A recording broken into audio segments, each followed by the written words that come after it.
What if you could help others to find the power to heal themselves?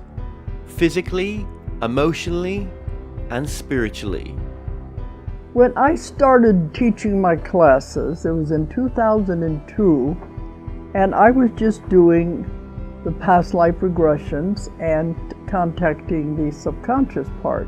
But then as the time went on and we found how powerful this was and what we could do with it, a lot of the students began saying, advanced past life regression doesn't really tell what it's all about. This is so much more than that. We think you should change the name. So it was a few years ago we decided to change the name to Quantum Healing Hypnosis Technique. And this is the healing technique that we've now been teaching it, since 2002, that's 12 years. What if you could time travel with them? Visit mythical places or angelic realms, other worlds, other galaxies. Help others to speak to their higher selves. You can. Dolores has taught thousands of people from across the world how to use QHHT, and now you can learn her method by going directly to dolorescannon.com. And don't forget to mention the discount code MORETALKS.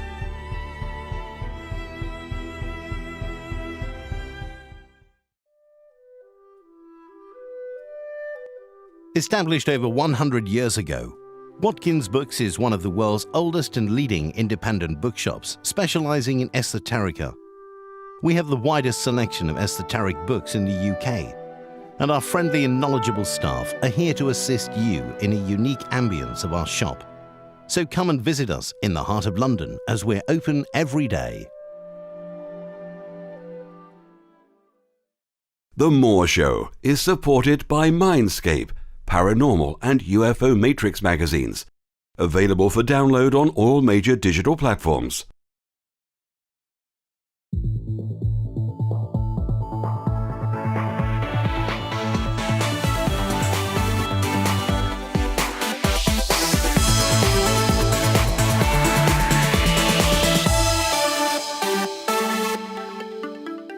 The comments and views expressed on The More Show are those of the people that make them and do not necessarily reflect the view of Kevin Moore, The More Show, or this radio station and its affiliate or sponsors. This show is for entertainment purposes only. Broadcasting from the UK and across the world online. You're now watching the UK's only alternative late night talk show, and I'm your host, Kevin Moore. For the next hour, I'll be covering subjects that will open up your mind and provide you with information you may have never heard before. On today's show, I'm joined with David Icke, who is a former professional soccer player, journalist and network anchorman with the BBC. He was the spokesman in the 1980s for the British Green Party, and since 1990 a full-time investigator into who and what is really controlling the world. He is the author of 15 books, including Alice in Wonderland and the World Trade Center Disaster, and his latest book, Phantom Self and How to Find the Real One. David Icke's information is presented in a way that everyone can understand and is a life-changing exposure of both the illusion we believe to be real and the way this illusion is generated and manipulated to imprison us in a false reality. David joins us today to discuss his latest book and his new world tour. David Icke, welcome to the show. Thank you, Kevin. First of all, thank you for... We've had a few technical problems just before the start of this interview, so this isn't the normal system you do your interview off, but you've managed to get it working, and I so appreciate you just doing that for us to allow the video to come through. Thank you. Okay, well, we've not had technical problems. I've had technical problems. Your end's fine. I've been through three computers to actually, get me mug on the screen. So, I'm relieved we've managed to do it.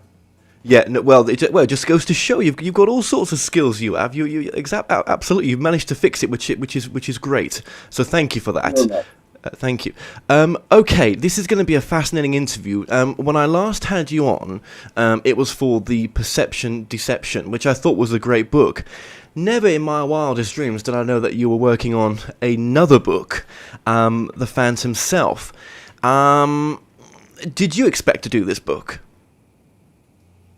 Well, I'll tell you the way it works, Kevin, and it's worked since I had my conscious awakening in 1990. And that is that I'll get up one morning and I'll just get the feeling to do something. It might be to do a world tour, it might be to write a book, and I just know that the book's ready. And the day before, I may have thought, well, maybe it won't be too long, but then it's just there. And I followed that intuitive, that guidance, that intuitive knowing for the last, 26 years. This month I had my Betty Shine experience. No, 25 years ago, rather. 26 years ago I have a Betty Shine experience. 25 years ago I was on the Wogan show. There's a few anniversaries coming up. And ever since that time, I've followed my intuition. So I just got this feeling about Phantom Self. I got the title in my mind first, Phantom Self, and the concept of what Phantom Self was, and sat down and away it went. I wrote it in a few months, and I'm absolutely delighted with it because it goes forward. It takes things forward and looks at why people are as they are, because so often you get you say this is happening, you'll say that's happening, but why don't we know about it? Why don't we know about it before? Why have we heard about this? And when you kind of go through the program from cradle to grave, the perception program that people are downloading all the time, then people can start to see, hey, I can see why I always thought the way I have, and the way I've dismissed things before because they sounded crazy. It was because of the perception download that has been systematically downloaded into people all the way through their lives, and there's a lot of solutions in it, because the foundation of the conspiracy, Kevin, for me, obviously there are endless aspects to it, endless faces to it, endless masks to it, but the foundation of it all is disconnecting what I call the phantom self. That's the self-identification with your name, your race, your color, your religion, your income bracket, your politics, size of your house, etc. And self-identifying that with being you, when it is what you are experiencing. And basically, phantom self perceives the world almost entirely through the five senses. And the idea of the conspiracy, and without which it couldn't happen, is to disconnect phantom self from infinite self. Because the real self is not the body, it's not any form whatsoever. It is awareness. It is simply the state of being aware. And our point of awareness is one point of perception within infinite awareness, to which we are all a part. And you can have pea-size awareness, which is what the system wants humanity to have, or you can open your mind and open your consciousness to access greater swathes of infinite awareness. In other words, your point of attention expands, and suddenly it's encompassing information, insight, knowledge, intuitive knowing that five sense attention does not access. And the whole foundation, and you can go back through what we call time, centuries, thousands of years, and the same thing is there when it comes to human control. Disconnect five sense self or sense of self from infinite self. And when you analyze what I call the program that people go through from cradle to grave, whether it's education, whether it's parents who have downloaded the program and thus become agents of the program unknowingly, whether it's peer pressure, people around you who've downloaded the program and become agents of the program without realizing. And whatever the source of information is, it's telling you to perceive a certain minute range of possible reality and think that's all there is to know, that's all there is to think. And also what happens is that once you've downloaded, I'm talking generally here, of course there are major exceptions and getting larger all the time, but once the download has happened, the downloader becomes the, if you like, mixing my metaphors, the prison warder for everybody else. So you take the download and you take the download to be your sense of reality, the sense of you. But then if anyone else comes along and starts challenging your download and saying, actually, that doesn't make sense, and actually here's another fix on reality, here's another fix on the world, well, those people are mad, crazy, and to be dismissed by reflex action. This is how the program works. And this is why the vast majority still, though it's changing, have a perception of a reality which is not the way the world is. It's simply the way the world is according to the download. And it's very powerful, and it's very detailed, and it's very systematic, and it's been going on a long time. Yes, and you talk about in your book as well how the bloodlines, are part of this control system in a sense that we're born into, and okay, we did get it, in the perception deception, we did get into the possibility of what was behind the control as well, in a sense, as well, which we'll probably get into this as well. God, this is okay. So you've gone straight into it, basically, of what this is. Now, you let's just say this as well. You do have a world tour associated with this new book as well. Yeah, actually, the two are not connected. I mean, anyone looking on would think they were connected, but I started writing the book before I really had any idea how big this world tour was going to be. And as I've been writing the book, which is, what I started with, just dates and dates and dates and dates have been added and continue to be added. And it's like, again, this synchronicity of my life since that Betty Shine period and what followed is showing itself again, because, you'll know this, many of the people watching this will have had this experience, that once you start to expand your awareness out of the five senses alone, then you find incredible synchronicity starts to happen in your life. Things start to fall into place. And I live my life on the basis of, if it's easy, go for it. If there's blocks all over the place, well, there's something wrong. It might be something wrong with you. It might be the fact that you're pursuing something that is not right at this time, or maybe not right at all.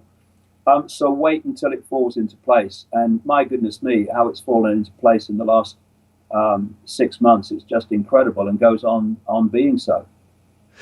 Yes, absolutely, and as well, when you go down that path of looking at things from a different perspective, you do lose people as well. There is a loss as well, in the sense of people that, even family, I could say, that maybe would see you from a different perspective and not be too sure, or not be able to go down the same road as you. Yeah, well, that's a very relevant point, Kev, to what we've just been talking about. Because we have all this thing about, blood's thicker than water, and all these phrases and terms that we have. But actually, the difference is not really, if you look at it more deeply, the difference between family and not family, or friends and not friends, or others and not others. It's the program and the deprogram. The deprogrammed and deprogramming, more to the point, because it doesn't happen at once, it's a process. But once you start deprogramming, you are literally accessing levels of perception that those still in the program are not. Thus, that which is still in the program cannot understand you. To you, or to them rather, you are strange. You are acting strangely because you are acting outside of their norm. Now, this is a very, very important area with regard to the program, and that's the perception of normal. Normal is simply what people normally experience. It's merely what they normally come across, how people normally interact with them. It doesn't mean it's true. It doesn't mean it's right. It just means it's familiar by being repeated till it becomes a normal. So I've made this point in Phantom Self. If you are born into a madhouse and that's all you know, then madness becomes your normal. And even though, it may be crazy, it's normal. So it's not crazy to you because people don't equate. This is a very important point. People overwhelmingly do not equate normal with insanity. You do when you start to awaken because you can see it. But they don't normally do that. They associate normal with sanity and with rational thinking. And it's funny, when you go through the definitions of rational and insane and all these things, a word keeps coming up. And it's, in terms of the definition of rational, for instance, and it's normal. It's this idea that normal must somehow be how things are. And so when someone comes into the madhouse that you've been living in all your life and you're taking it as your normal, therefore it's sane and this is how things are, and they start pointing out that the madhouse is crazy, then you think they're crazy because your normal is your reference point for sanity. And so people, if you look at it, Kevin, throughout the age, whenever anyone has questioned the norm, they've been seen as mad or bad. They've been seen as crazy or dangerous. And of course, what history has recorded and perceived from hindsight with large numbers of these crazies is they were right. And the reason is that this program has obviously changes. The nature of it doesn't. What it does in terms of focusing attention on the five senses and forming this fake self, phantom self, that doesn't change. But obviously the detail does. So, years ago, it was fierce religion that created the phantom self. Today, it's technology, it's celebrity, it's game shows and reality TV and all this stuff together that forms the phantom self. But the common theme throughout the ages, whatever form the phantom self may take, is that phantom self is disconnected from an awareness and a powerful influence from the greater self. And it's still going on today. Like I say, it's just taking a different expression today. But the whole foundation and structure of control has never changed, really. I mean, in the days when fierce religion was the great controlling force, still is for many people, of course, but I mean, massively then, the normal came out of religious books. And if you challenged the normal of the religious books, you ended up burnt at the stake or whatever. It's not, and now, it's slightly more enlightened times. It certainly in certain parts of the world, the burning of the stake now becomes mass ridicule, mass condemnation, and endless abuse on social media. But the basic process is the same. Yeah, well, still in some countries the death penalty is pretty disgusting, especially in the Right. Arab nations. It's still there for some, yeah. No, absolutely. I mean, now what I like about this book is that, well, let me just say this, you've never done the conspiracy without the spiritual side being attached to it. I will say that that's true. But this book is different. This book to me is a lot more spiritual. Now, when I look at the past interviews with yourself, like if a past interview I've done on Perception Deception, there's a lot of comments, but nothing commenting about the spiritual side that we touched on. That's one thing I saw on the thread. It's nothing about that side. And I think that side is the key to the understanding of this all, right?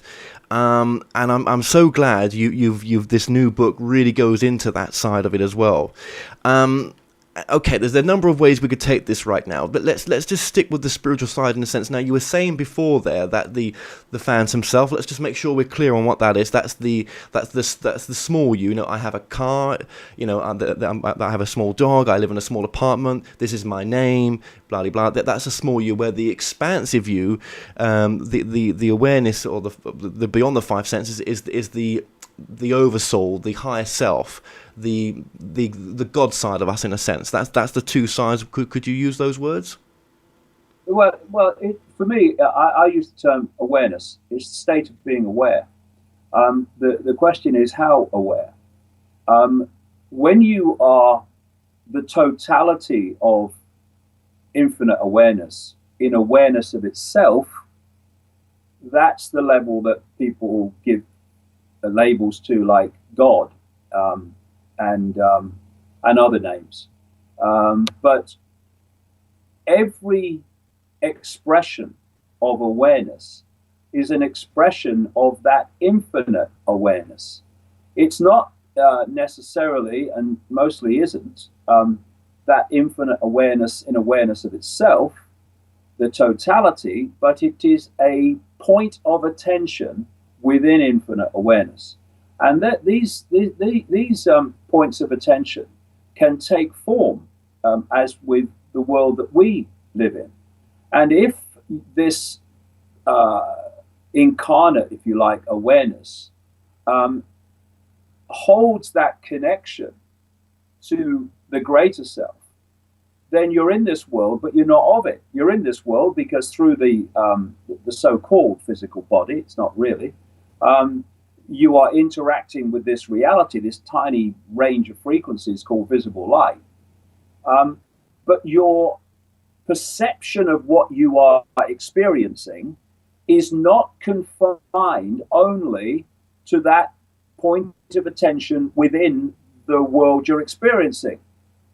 You also have a connection to levels of perception, consciousness, awareness beyond the world that you are experiencing directly, and thus you have a much greater perspective on what you are experiencing. Once you disconnect that focus of attention that directly operates through what I call the biological computer, the body. I heard a scientist call it a biological computer a few weeks ago. Crikey, it fell off my chair.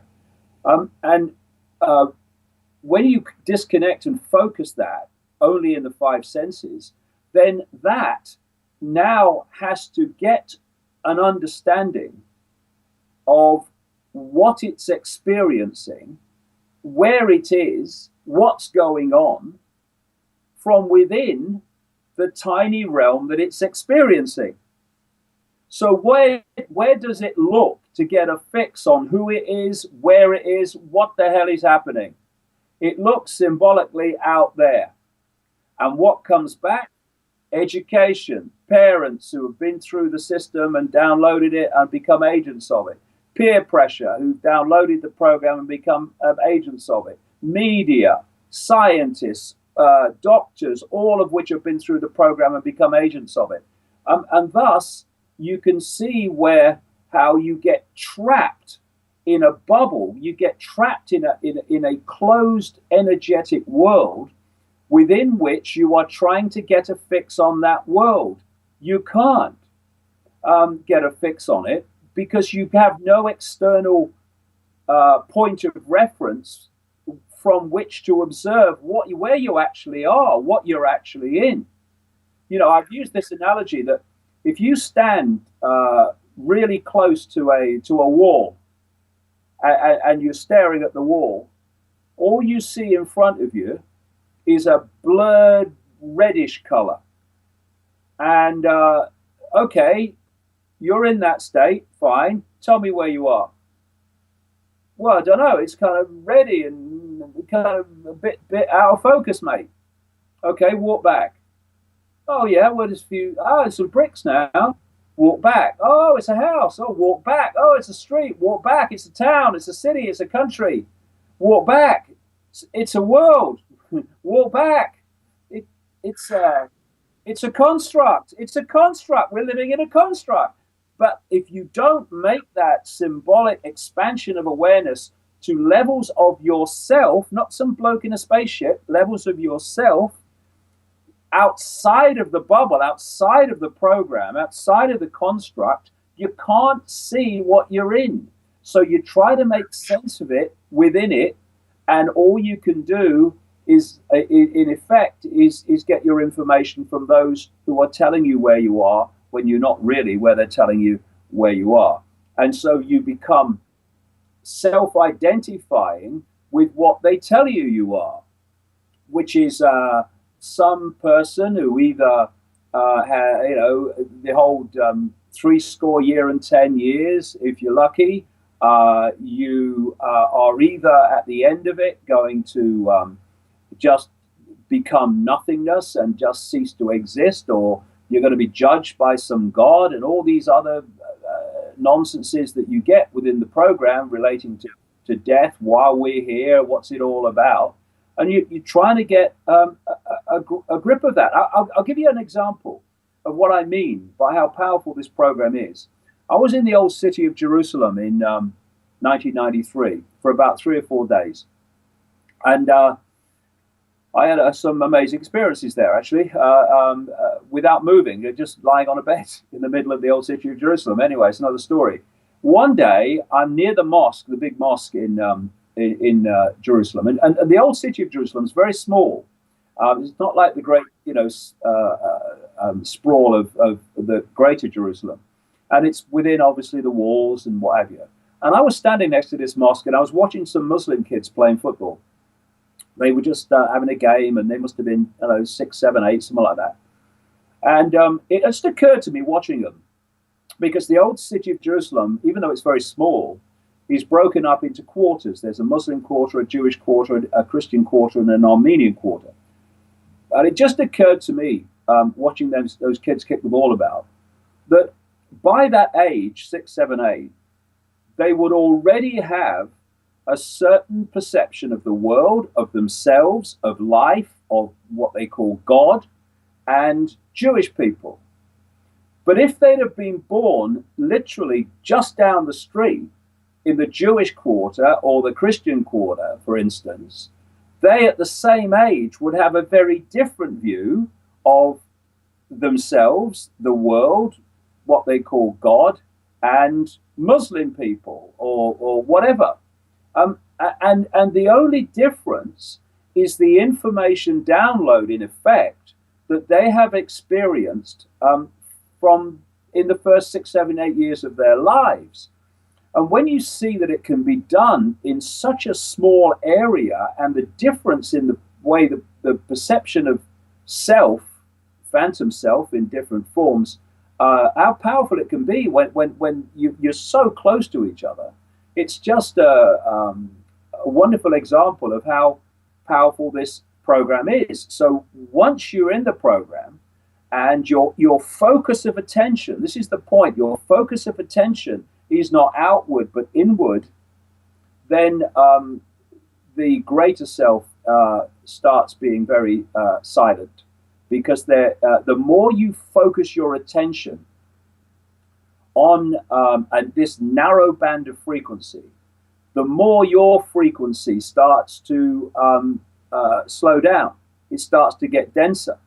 And high frequency, and in the end no frequency, infinite awareness, therefore simply loses frequency contact And as you then reverse that with what we call the awakening, and you open your mind from the program by expanding your sense of the possible, which is what you're doing, out of the program, which wants to give you a myopic sense of the possible.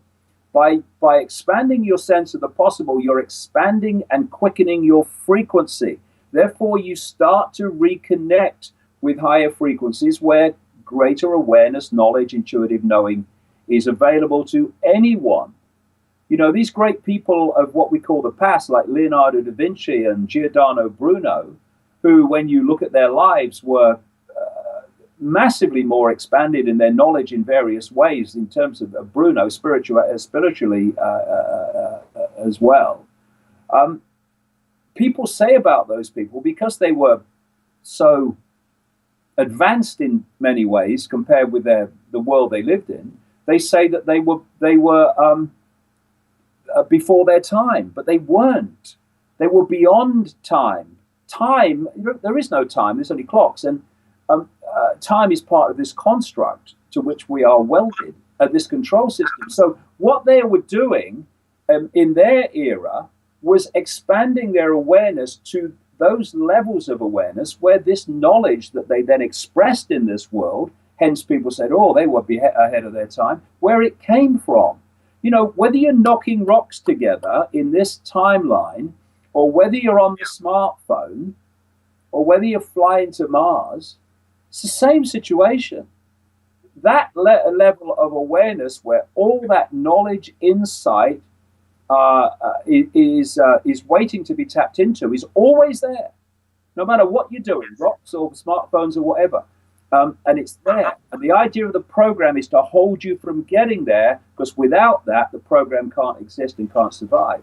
Right, what I was going to say to you, well, you know, you've kind of answered in a sense, you know, what does a life look like with one that goes beyond the five senses to one that keeps living within the five senses? Because, you know, for those who look up to people within the five senses, you know, the celebrities or the bigger celebrities on YouTube nowadays as well, they seem to be living quite happy lives, doing quite, in a sense, spiritual things in a sense. You know, they're looking after those around them and everything else. You know, they're giving out, they're trying to be, you know, good. You know, they're you know, but what is that difference? What is that major difference between that someone that has an awakening experience to someone that never does in this lifetime? Or can it be judged? Well, no, you it's not something to be judged, because everything just is. It's to be pointed out that the sense of reality that most people have because of the program is a fraction of what it's possible to understand, what it's possible to tap into to give you far greater creative power. I mean, you know, here we are, Kevin, infinite awareness, having an experience, and you see people going through their lives, living at almost infinitesimal fraction of their infinite potential, because they've been persuaded they're little me, and they have no power. And it's not done, you know, as a joke. It's done because there is a force at work that wishes to entrap humanity, incarnate awareness, in a fake reality, in a fake sense of self, to turn it into basically a slave race to that force, and to turn it into a energy source for that force. Because the force I'm talking about feeds off low vibrational human emotional energy, all based around the foundation state of fear.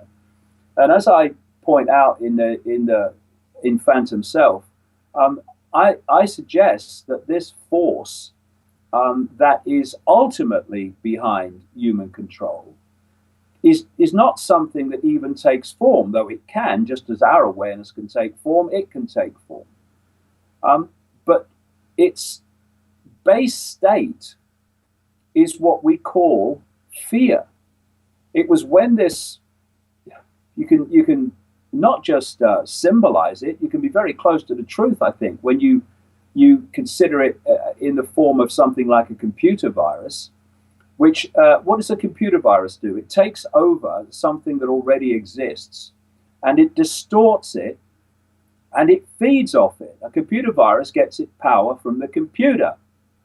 It's not created the computer, it's not created the reality, but it is piggybacking it, and the more the virus gets hold, the more it takes over the way the computer operates.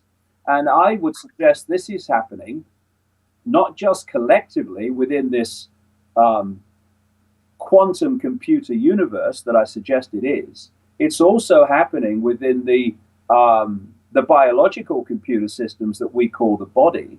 And I think there's a very good chance that all these themes we hear from various sources from the past that talk about being born with original sin or being born with something that's not good, relates to this virus, which is running through the body. And when it gets total control of the person's perception, we have a name for that. We call them psychopaths, who have no empathy, they have no compassion, and appropriately, these are the character traits of the people that we call the elite bloodlines.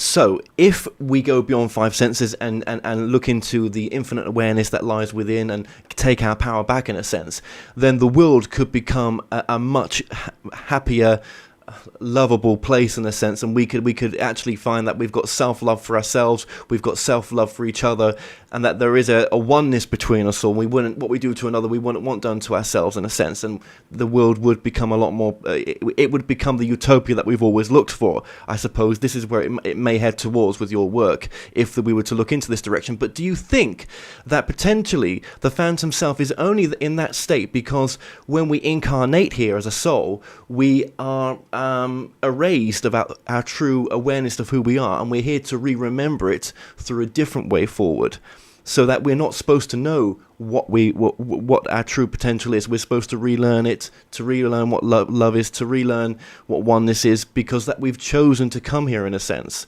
with a blank canvas to have an earthly experience. How does that fit into your work? Well, I've heard this many times over the years. And the more that I study this, and the more that I observe, and the more that I, conclude, I don't buy that. You mentioned there about how we could get to some kind of utopian world. I think we were already there. I think that this reality, if you want to talk in terms of time, going way back, beyond known human history, though the ancients talked about it in terms of a golden age. And I think it was a time when the human experience could be likened to the Avatar movie in many ways, where you had a situation where humans were, although in form, in a very much less dense state, a much higher frequency state, therefore less dense, less, quote, solid. And the energetic environment was so much more powerful that people got their sustenance, and the animal kingdom, everything got their sustenance from that field. And thus there was no eating of solid food, if you like. And thus without that, if you take that out of it, then the law of the wild, people say, how can a loving God create a world that where there's so much violence and everything lives because something else dies? And you see endless, constant nature films with one animal ripping another animal apart and all that stuff. Where did that come from? Well, my suggestion is when this hijack took place, when this self-aware, inverted, distorted, computer-like virus started to get a grip of this reality, one of the consequences was we went further and further into density because the frequency fell, and the ability, because of that density and the energy environment in general, we were no longer able to feed and be sustained energetically and nourished from the energetic field. There was a gap to be filled, and it's been filled by eating energy in the form of what we call food. And once you create a situation where one survives because one doesn't, you create this every person for himself, every lion for itself, every animal for itself structure. What if that's a free will aspect, though, of having free will to come down here? What if there's no... Forget the word God. Put that to one side right now, right? But what if the nature of the reality is that you have free will to create? So if your animals want to kill other animals to have an experience of that particular type of consciousness, it's allowed. If we want to come here and innately be harmful, it's allowed. It's allowed. It's your free will. You are in charge of the movie. It's how you perceive and how you want it to play it out. Even to the sense maybe that maybe this is your movie. The point is not what's allowed and what's not allowed. It's what we would like to experience. I mean,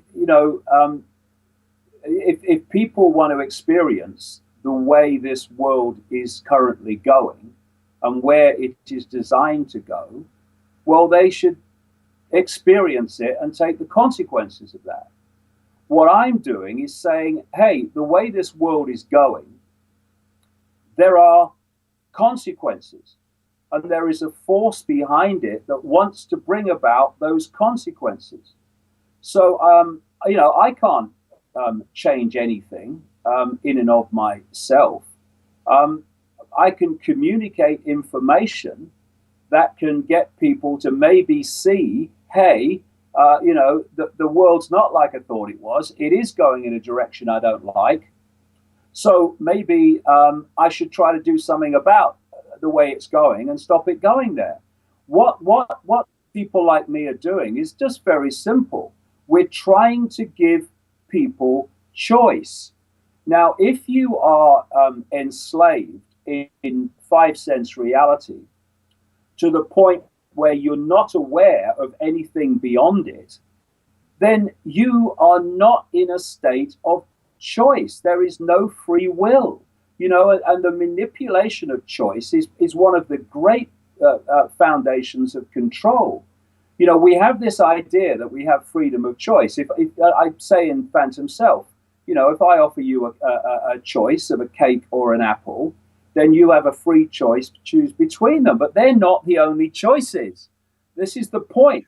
So it's a free choice between two things, but it's not free choice in relation to other possible choices. And so what people like me are doing is saying to people, look, there are other ways of looking at the world. There's other ways of looking at why the world is as it is. There's other ways of seeing where this world is going and why. And therefore, you have more choices based on more knowledge of what there is to choose in terms of your perception of reality. What the system wants to do is dictate your perception of reality. And what people like me are trying to do is to change that, to widen that. So people can see actually the program is only one possibility. There are endless, infinite others. Listen, I love what you do. I love you, and this isn't anti. And I think this is an interesting conversation because I really want to get into your head. Yeah, no, absolutely. I'm just explaining what people like me are doing because it's absolutely important to make the point that I'm not coming along, as I've been saying now for 26 years. I'm not come along saying, here I am, here's what I'm saying, you must believe it. What I'm saying is, here's another possibility. What do you think? And it's absolutely. And I remember when I was younger, I did not like being born into this world the way it was, because it was just one system, that was it. You had no choice. I was born into no choice in some respects, and I've always felt like that. So I do honour your work. It's just I've got the chance to look for my own answers, and as well as you have in your journey, and I'm finding it. I'm finding a different possibility as well. Now, just recently, I know you're not a major fan of well, no, I'm not going to put those words there, but you enjoy some channeled material, not all of it. You've got, I would say. I got someone on from the Seth material just a few days ago. He was one of the New York boys that was with Jane Roberts at the ESP classes in where it was just outside New York where this took place. And I've always sort of respected the Seth material at a point. And what he said was very interesting. What Seth said was very interesting. He said that the truth filtered through you through your belief system. So basically what he's saying is that if you believe that the world is evil or whatever it may be, then that's going to filter your truth. As in, we make our own reality. We create our own reality. Do you think potentially that you could have created this truth because this is your belief? The point is, it was never my belief. I was born into this world and I didn't like it very much. And I've always been questioning of authority because my experience is that authority so often lies to you. Even before my awakening. But what I've done since is just follow information. And from information have come conclusions. And, you know, we can go as deep as you like into it all. But, you know, you can also see that the basis of what I'm saying about the way the world's manipulated and where it's going is demonstrably true because it's going there by the hour. So, you know, is it my reality or is it a collective reality? See, well, in the end, in the end, hold on a second. Let me finish. In the end, we're all just one consciousness. In the end, this is all just a game anyway. Sometimes it's a game we don't like, and a game that's extremely unpleasant, and people suffer terrible experiences. In the end, however, we will be and always have been and can only be an infinite state of awareness. This is just an experience. This is not something that I'm challenging. I'm not saying that, you know, I'm the last person to say, you know, this is all there is, and therefore it's all what's going on is so important. What's important is the nature of the experience.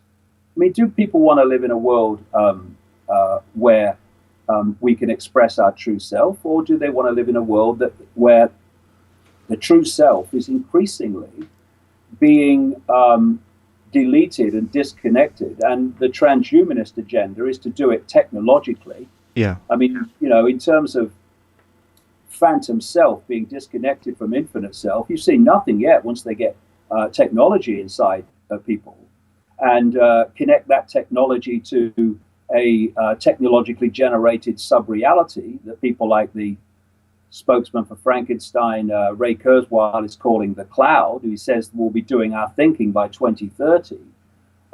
You know, I mean, you know, what kind of experience do people want? That's the question. If they want to be attached to the cloud, well, do nothing, because that's the way it will end up. All I'm saying is there are other experiences to have, not just unpleasant ones. And so, you know, take it or leave it is what I say. I've always said that. Just information. Make of it what you will. Yeah. Yeah. And I know, and I appreciate that. But I'll just end it with this. It says another thing. According to the theory of belief, evidence comes first. Sorry, evidence comes secondary. Your belief comes first. As a filter, that is. Yeah, I'm sure that's the case. I mean that's the case for everybody. And when you are doing anything, you need to, if you can appreciate that we create our own reality, you need to be constantly aware and constantly on guard from that perspective, because what the system is doing is downloading beliefs which then become experienced reality. And so, yes, you have to watch that all the time. Everybody does.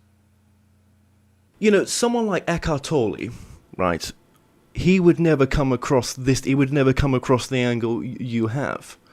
Someone like Wayne Dyer would not as well.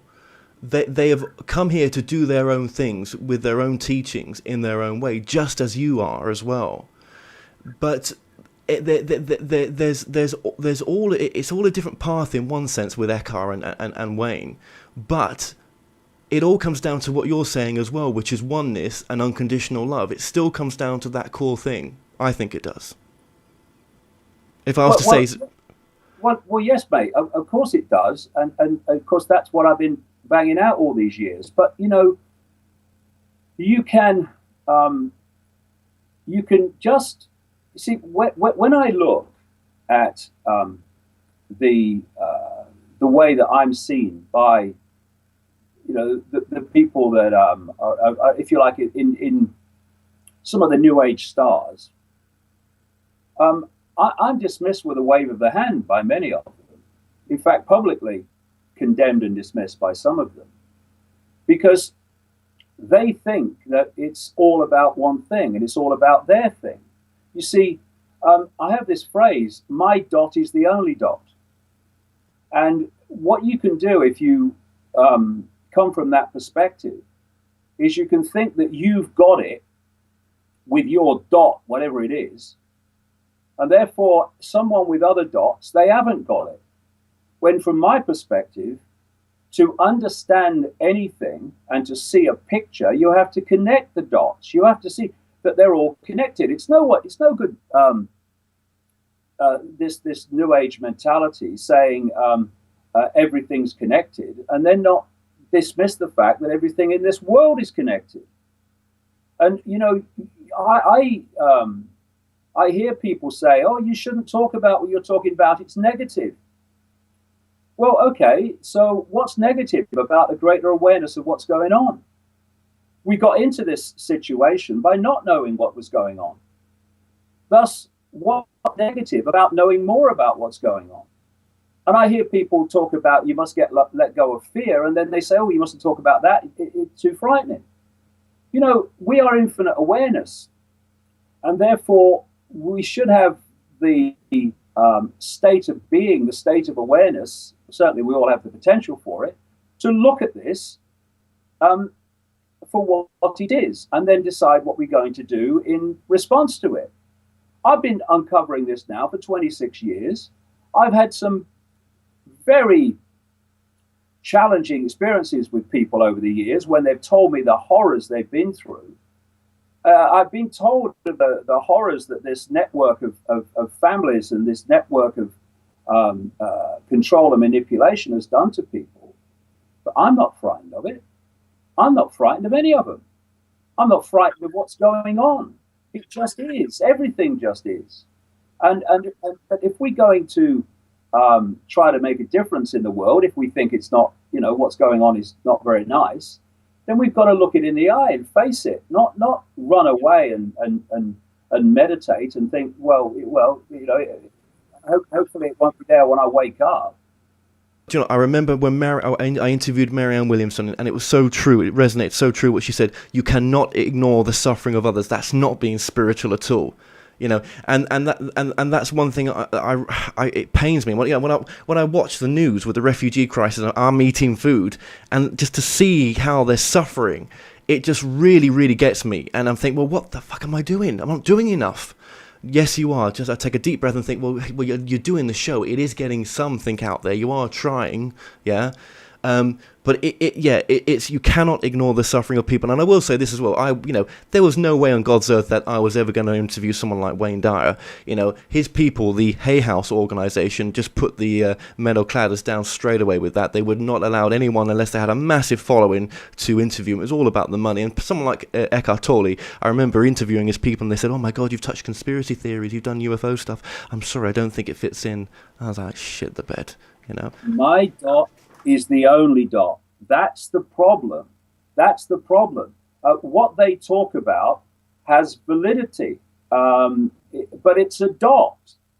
We surely are seeking to see the picture, and that means you have to encompass things you'd rather not be happening.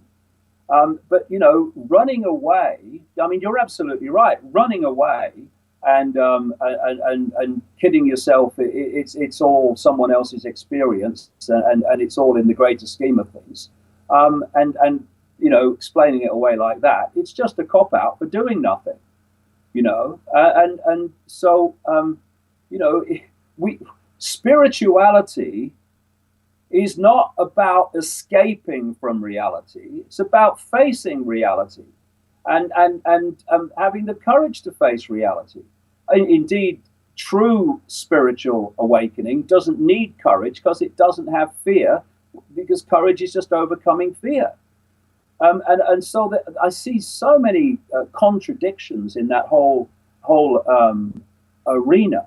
I mean, one guy had a go at me for challenging what vaccines are doing to people. He bought the whole vaccine scam while claiming to be some spiritually enlightened being. I mean, this is see, if you are only interested in your own dot, then you're not a threat to the system. The system will just let you get on. You're not bothered. Dot people are not a threat to the system. Connecting the dot people who see the picture, they are a threat to the system. What about this stance, though, that, okay, so you can't go out and change the world, but you can change yourself, and by changing yourself, you change everyone around you, which has a ripple effect to everyone else. If you come from the point of view of that, in the sense as well, what about this as well, adding to that, that all answers lie within, that we are so powerful, we are this, well, I call it, you call it infinite consciousness, I call it my higher self, the oversoul. We're able to connect to this part of us, which has all the answers we've ever wanted. It's so powerful. It's the allness, it's the isness, it's everything. And that if we just came from that space with answers that we're looking for, we would realize that how powerful we are, and that we are this infinite being, and that, we things can be different. We don't have to come from the space we're coming from. Yes, but this is a point. There are many. I can only talk about my experience and my observation, and people make of it what they will.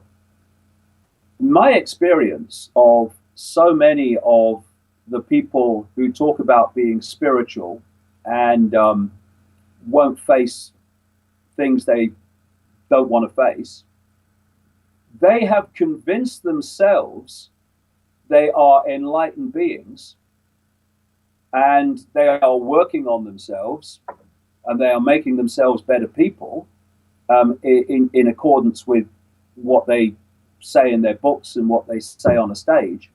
But the question is, are they? I'm not saying they are or they aren't, but it's a question worth asking. I mean, because by their actions you shall know them, not by their words. And when you are claiming to be enlightened and teaching others, you say, to be enlightened, then at the same time ignoring the great swathe of what's happening in the world and why it's happening, that don't strike me as terribly enlightened. You look at people like Gandhi. They were action people. Look at people like Martin Luther King. They were action people. They expressed their spirituality and many others too in action. It was an expression of spirituality. It wasn't a self proclamation of spirituality. It was an expression of spirituality, and that's what changes anything. I mean, it's like knowledge. People say knowledge is power. No, it's not. The use of knowledge is power. Knowledge unused may as well be ignorance, and so I think people are see, when you're trying to you're trying to uncover and point out and yourself try to understand what's happening in the world and why the world is as it is, you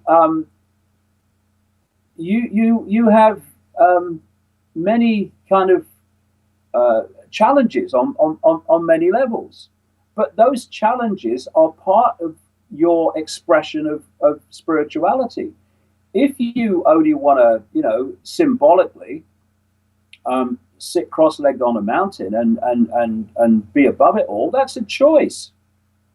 But it's not the only choice. And when you look at it through experience, it's not the choice that makes the biggest difference to people's lives. It's expressing that awareness that comes from, if you like, sitting cross-legged on a mountain, in making energetic, therefore, what we call physical change for the better. And okay, would you be surprised that if the knowledge that the truth that you've downloaded, this truth that's come to you, call it channeled, downloaded, whatever, it just came to you, right, from your greater awareness, your higher self, your oversoul. Would you be surprised that if the nature of reality is even greater than what's been shown to you, that actually it's greater than any book that's out there, the nature of where we go to and what this is all about? It's no one's actually written about how the greatness of this reality. It's only been touched upon from a very low level. It's like being in the house and trying to get to the airport. We're still on the sofa. We haven't even got to the gas station yet. That's how expansive this is. Well, yeah, I mean, I've always worked on the, if you like, the philosophy that many people throughout history have articulated using slightly different words, be it Confucius, be it Socrates, and the basic theme is wisdom is knowing how little we know.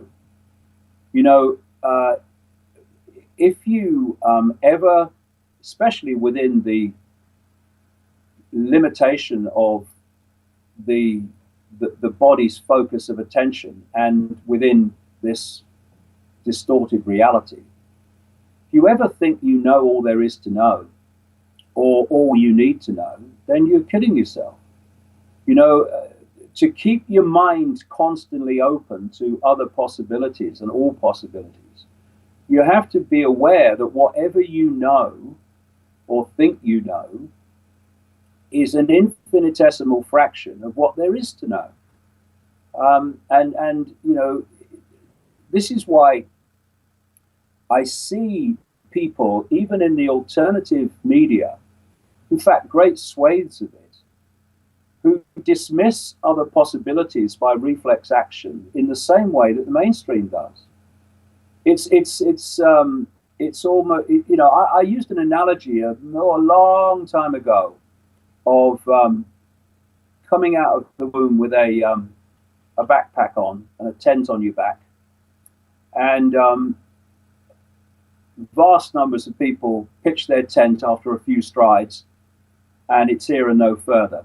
Some people go a bit further, and the people who've got a bit further get ridiculed and dismissed by those who pitch their tent. People then keep moving beyond the second lot of people who've now pitched their tent further down the road, here and no further. And the people that go on beyond them are ridiculed, dismissed by those who pitch their tent at number 2 position. Then it goes on and on and on and on like this, and until you reach the people who refuse to carry a backpack at all because they don't want a tent, because they know that if they pitch the tent anywhere, especially within this reality and with this life cycle, then they are deluding themselves that they've reached a point of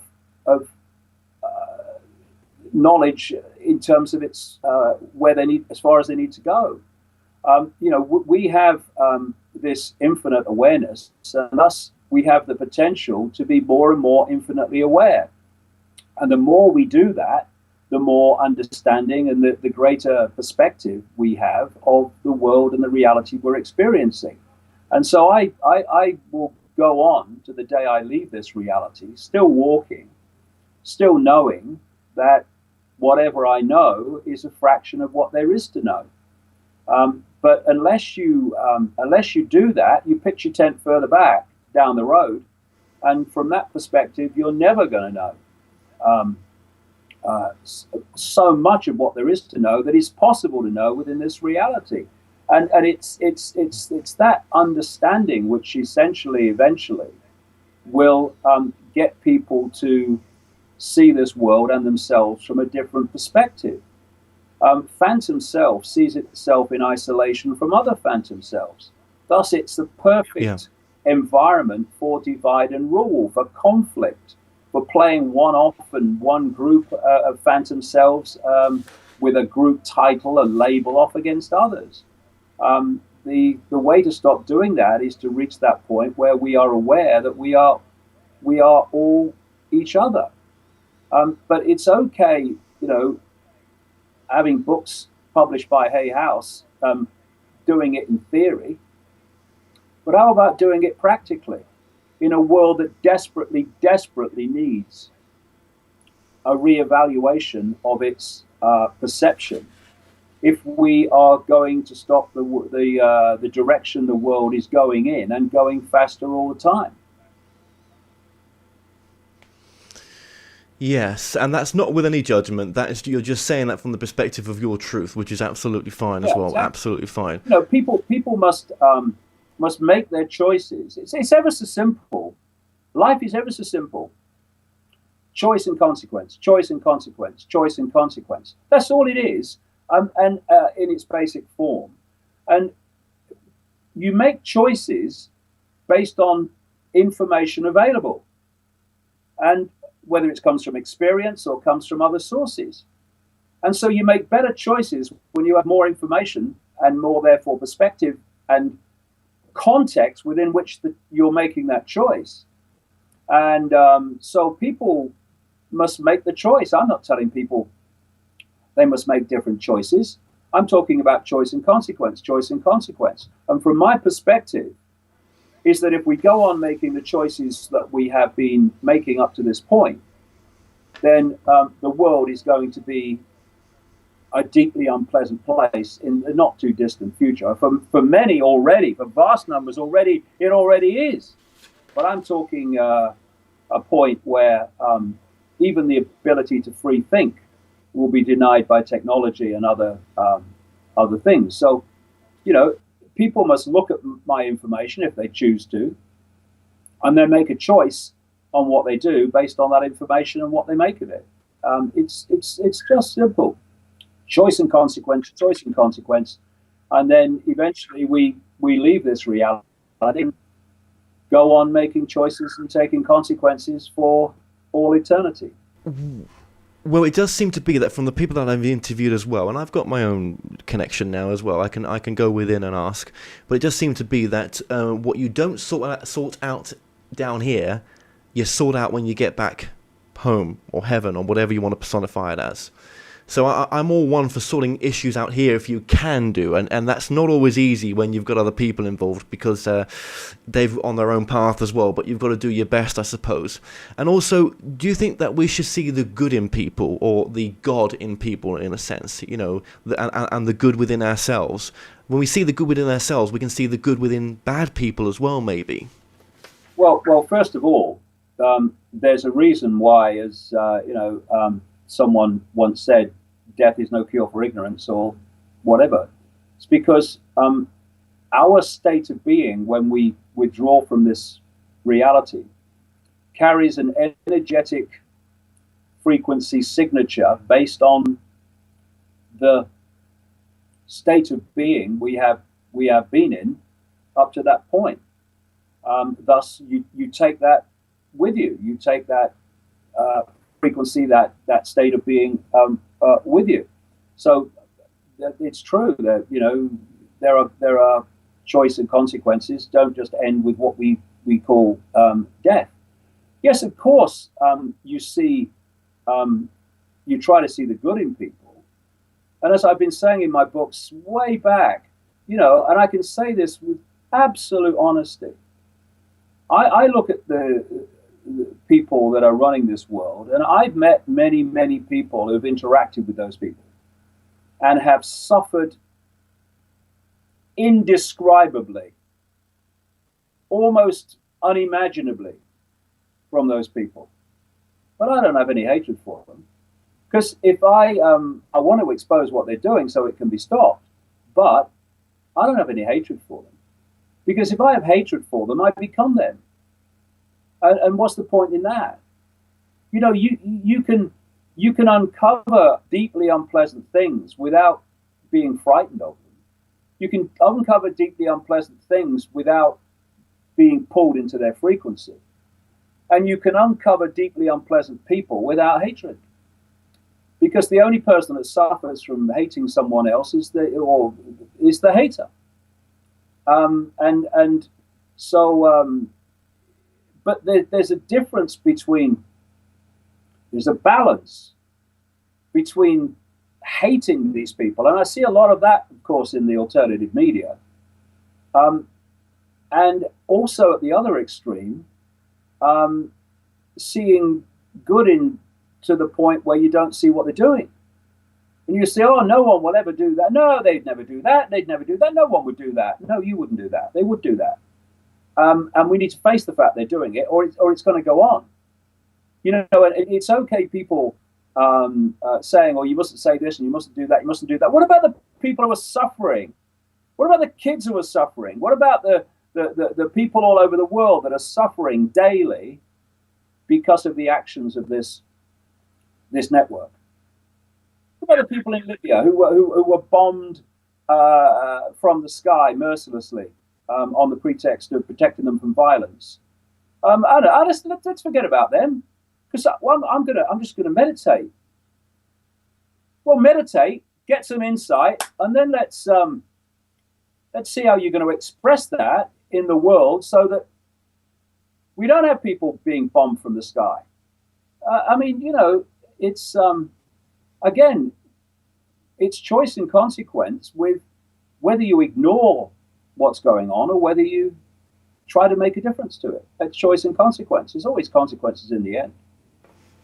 Yeah, absolutely. You know, one way that I thought that I've been thinking, I've thought it for a long time. Actually, I gave up with it actually, and when I started to channel, it came back to me to tell me that's what I'm here to do. But you know, still, it just seems like such a daunting thing. But you know, what was the only way I could see it for my key skills to make a difference was some sort of spiritual news network. You know, approaching the news from a completely alternative perspective, a 24/7 spiritual news channel where it's approaching, you know, getting the big people on that you wouldn't normally get on because you're a news network, but approaching it from a totally different stance, the interview with them, yeah. And you know, because they soon hold up their Bible, don't they? You know, and you know, but they don't live by it. Well, you know, it's very important what you're doing and what people like you are doing, because in the end, and we come back to the same thing: choice and consequence. The best choices are made from the best range of information from which to make that choice. And of course, what the mainstream media is doing is, as an expression of the program, it's giving people, well, it's not even giving people narrow choices, it's telling people what their choices should be. That's even more extreme. And so the antidote to that is alternative information to show that there are other choices that can be made and there are other perspectives of the same situation.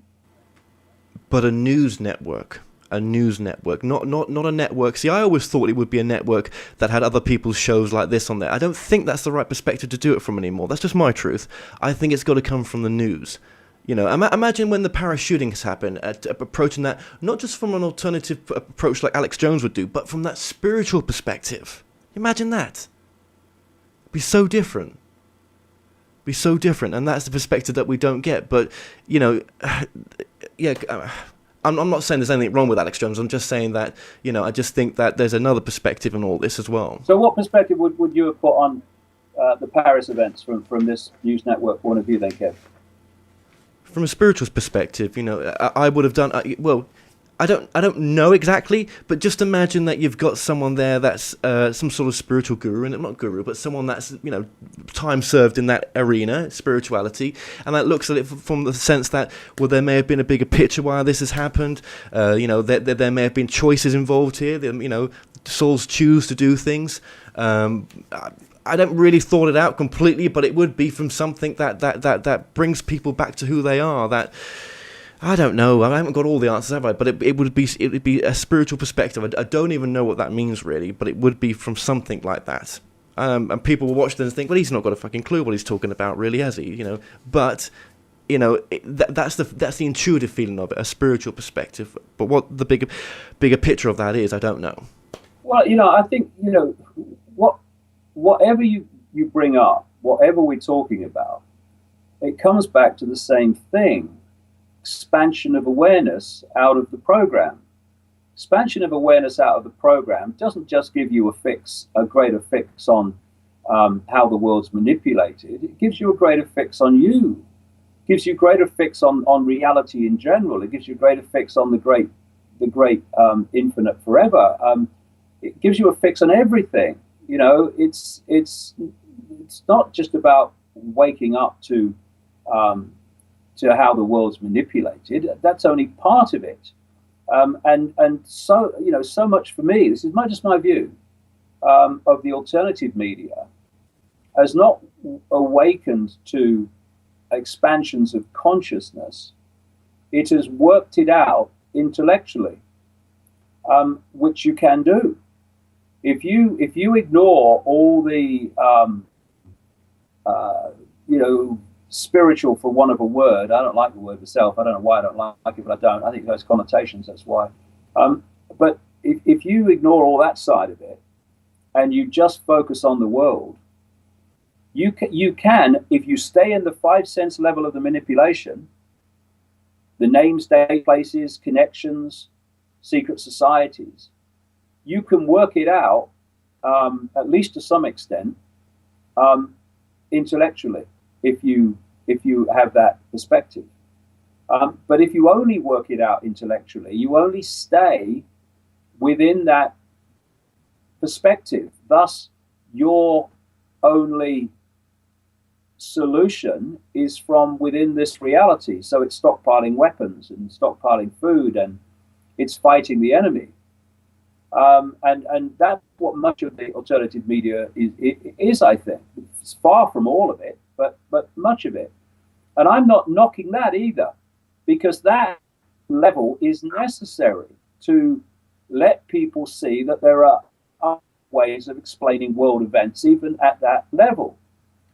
But if you don't expand your awareness to the point where you go beyond religion, you go beyond buying mainstream science just because it's mainstream science without question, then you don't go into those realms where you can look at this world from a different point of view and realize that getting pulled into hatred of what you perceive to be the enemy is actually going to take the world nowhere, which is why these so-called people's revolutions, often through history that have been brought about by hatred for what they wish to overthrow, have simply produced something similar under a different name eventually afterwards, or controlled but more covertly.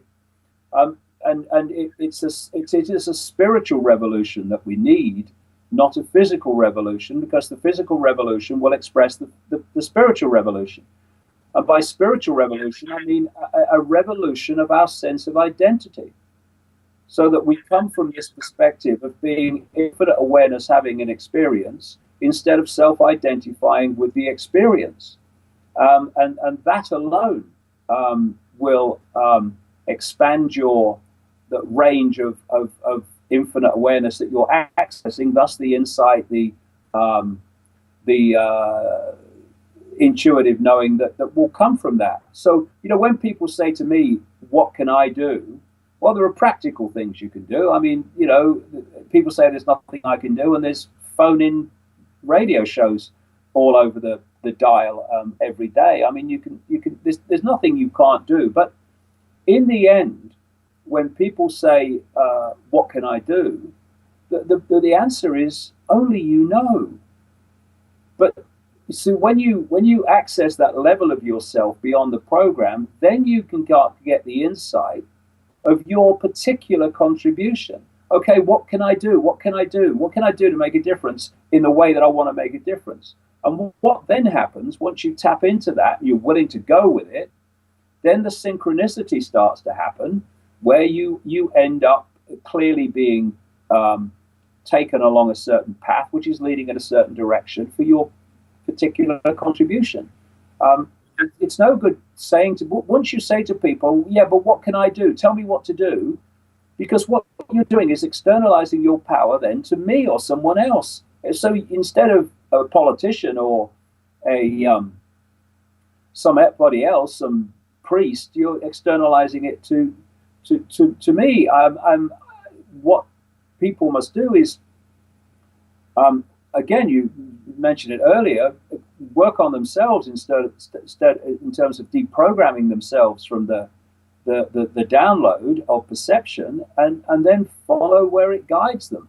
Let their intuition be their guide, not what people tell them their life should be and their role should be. Only they know, and only they can make that choice anyway. And they can manifest this as well by just actually going into a quiet space in their head and seeing themselves in the not too distant future of that particular role that they've taken on. So if it's to manifest whatever it may be, they want a radio show, whatever it may be, that they want to become an alternative journalist or whatever it is, right? You just imagine yourself in that role and that you've got it and that you're happy, and then you keep doing that until you've sort of brought it to yourself, because this is a reality where it's I believe that you can draw things to you. You can manifest the life that you want. Yeah, you can draw things to you. That's what we're doing. Once you get into a certain state of the program, that perception manifests itself in you as a frequency, and that frequency will draw to it like frequencies. It's what I called years ago vibrational magnetism, for want of a term. And thus, every person, every location, every experience is a frequency field. It's an information field which you can draw to you or you can push away. And this is how we create our reality. And the force that is behind all this manipulation, well beyond the people we see in dark suits, they know that. They know that if they can program someone's perception, that perception will, by its very nature, draw to that person things that relate to that perception, and it works for everybody. And that's we have to be aware of this. But from my personal point of view, I've never meditated and focused. I mean, people have said to me to this. I met many people. I totally respect it works for them. But personally, I've never meditated, and I've never, I sit quietly all the time and go into ponder daydream mode. It's a form of meditation. That happens all the time. But I've never meditated and visualized what I want to happen. I've just followed the clues and followed the dots, and synchronicity is manifested. Because a lot of it happens on a subconscious level anyway. The conscious mind is a fraction of what is actually working. I mean, symbolically, the conscious mind is the dark, and the subconscious mind is not just web feet. It's like gigantic, enormous, beyond description sized web feet. And that's where most of it's going on. Well, it just goes to show that we are limitless when we come out of the five senses and realize what our true nature is and where we came from and where we go back to as well. And yes, you're right. You can have the life that you want. I completely believe that, and it can be of purpose. And I think it was Edgar Casey that said that when we're one of the most important things on this planet is to be of service. Yeah, this is the point. But be of service to yourself as well. Never forget yourself. because if you don't look after yourself, you can't look after anything else. And sometimes we forget that. What would it be? About a year ago now, I became very ill. I became burned out. What is called adrenal burnout. I'd just been overworking for so long that the body said, "Hold on a minute, you're having a rest here." And what I did is kind of reevaluate things, and now I look after myself a lot more. And it's important, there is this perception in some areas of spirituality that somehow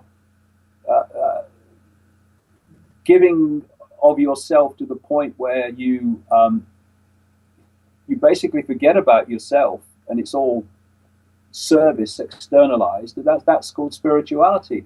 It isn't. Spirituality for me is a sense of balance, and we have to look after ourselves and be kind to ourselves as well as seek to be kind and be of service to others. And just one of your important... Absolutely, and one of your important messages as well was, I think, from the beginning of this interview, is, follow your intuition. It'll never let you down. It never let you down either. Well, this is the point, which kind of brings us round to where we started. The program all happens in the head, basically. And intuition comes from the heart. These are just points on the body. It's an illusion in that sense, but they are different perspectives, just as one side of the brain is a different perspective to the other. Basically, the program is all going on overwhelmingly, though certainly not all, in the left side of the brain, or at least in the areas that the left side of the brain is said to process and manifest. The education system, it's almost all left brain. And if you look, even when I was a kid, I'm coming up 64. When I was a kid in the 50s, there was a lot more right brain stuff then, a lot more art and a lot more things that express creativity. But what it's become more and more is just a trudge of remembering facts and left brain information and left brain perspectives. And therefore, intuition starts to be silenced when you get so much in the head, that the head is governing all reaction, perceptions, and responses. And I quote somewhere, I think in Perception, in Phantom Self, a study at the one of the universities in America, where they studied children at school right the way through the school period, from when they first entered to when they left. And what they found was things like that: unique thinking, free thinking, creative thinking, thinking outside the box, all diminished the longer the kids were at school. It's what the program is. And so one of the great ways out of the program is simply to bypass it and get out of the head and into the heart. Okay, what do you think about this? All right, but what do you feel about it? What do you feel about it? And there's an interesting, I think I mentioned this in Phantom Self, at the Heart Map Institute in America, where they study the power of the heart energetically in so many other ways. One of the people that runs that was saying that when she was a therapist, she used to have this technique where she'd put a person in a chair and she'd get them to talk to them from the head, and then she'd put them in another chair and get them to talk from the heart. And she said it was like talking to two completely different people. And that is so indicative of the difference between the head perspective, the program, I would suggest, and the heart perspective beyond the program. The heart perspective is what's going to transform the world, because the head perspective has got us into where we are. Very true, very true. Now, thank you for sharing that, by the way. we've been putting your books up all the way along this interview, and links to get the tickets for the world events, for the world tour. Would you prefer that people get the book directly from yourself right now? Because you're shipping all across America separately now, I believe. You've got some sort of deal over there, have you? Yeah. What happens is that if people come to the website, which is where it all comes from, what we're doing, I think we're going to launch this next week. What's had to happen, because up to this point, Kev, as you well know from what the work you've done, it's been done with a tiny few people, and what's achieved by a tiny few people is just extraordinary, really. And so what we've been doing is, someone in Australia wants a book, we've had to send it out from London. Someone in America wants it sending out from London. Of course, you have the time lapse till they get it. You have the shipping costs, which are considerable. What we're doing now is we've got this agreement where they're going to be shipped out from within those countries. So they'll get them very quickly, and they'll get them for a fraction of the shipping cost as it was before. And it's all just trying to make it easier for people to have access to the information, because even today, the mainstream media dominates the information that most people receive, and of course that's controlled by corporations with vast amounts of money. And we're, you, me, all of us are trying to challenge that from a very different perspective. And all you can do is your best. But things are improving. There's no doubt about it. Although, of course, the giants of the internet, Google and Facebook and YouTube and stuff, are showing very clear signs, Twitter too, more, that censorship is the future, because what we're doing is having too much of an impact in terms of alerting people to the fact that the world can be seen from another perspective. Absolutely, and obviously using Amazon as well to ship your books on. They take. I don't know how businesses survive nowadays, because the Amazon and eBay have become the main dominating platforms. Yet they've got it so worked up that they take all the profits away from you, and you're left with bugger all. Well, so clever. This is the point. You see, the whole conspiracy is to centralize power, because diversity is always the garlic and cross to uniformity and control. And central control needs uniformity. Its nightmare is diversity. And so what we're seeing, it's interesting in this country. When I was a kid, basically you went to the local shop. There were no supermarkets, because I'm old, like. There were no supermarkets when I was a kid. I saw the first supermarkets being built. And then the supermarkets came along, and they swallowed up the shops. Now we're seeing the Amazons swallowing up the supermarkets. We're now having Amazon in Britain delivering food.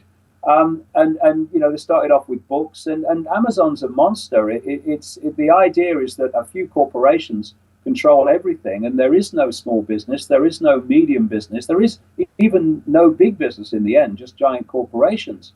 And it's interesting with this EU referendum that it's medium and small sized businesses and representatives of them who are saying, actually, we'd be okay if we came out because the red tape is killing us. And it's the giant corporations and representatives of them that are saying we must stay in the EU. And the reason for the emergence of this monster Amazon and other monsters like Google, and at the same time, medium and small businesses being deluged with red tape and regulation, is because that's all designed to destroy them. Because the idea is that they're not going to be here. That's where it's going. And again, it's about perspective, and it's about the range of information. If small and medium-sized business knew the game and knew the agenda for them, they would respond to events in a very different way to the way that many of them do.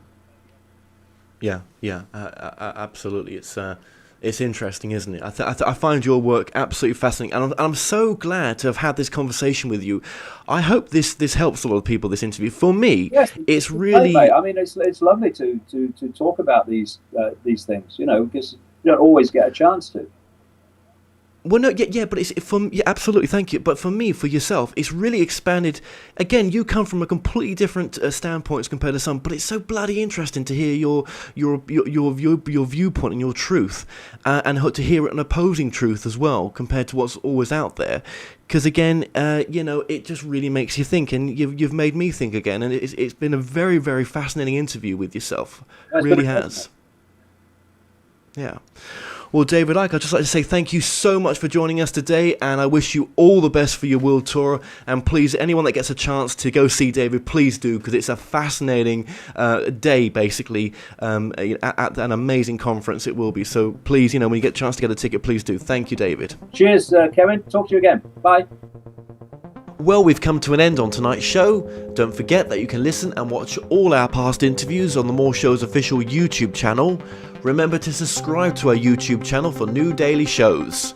You may also find out more on all past and upcoming guests on the show via themoreshow.co.uk, and do like us on Facebook and Twitter for the latest updates. So until next time, be safe.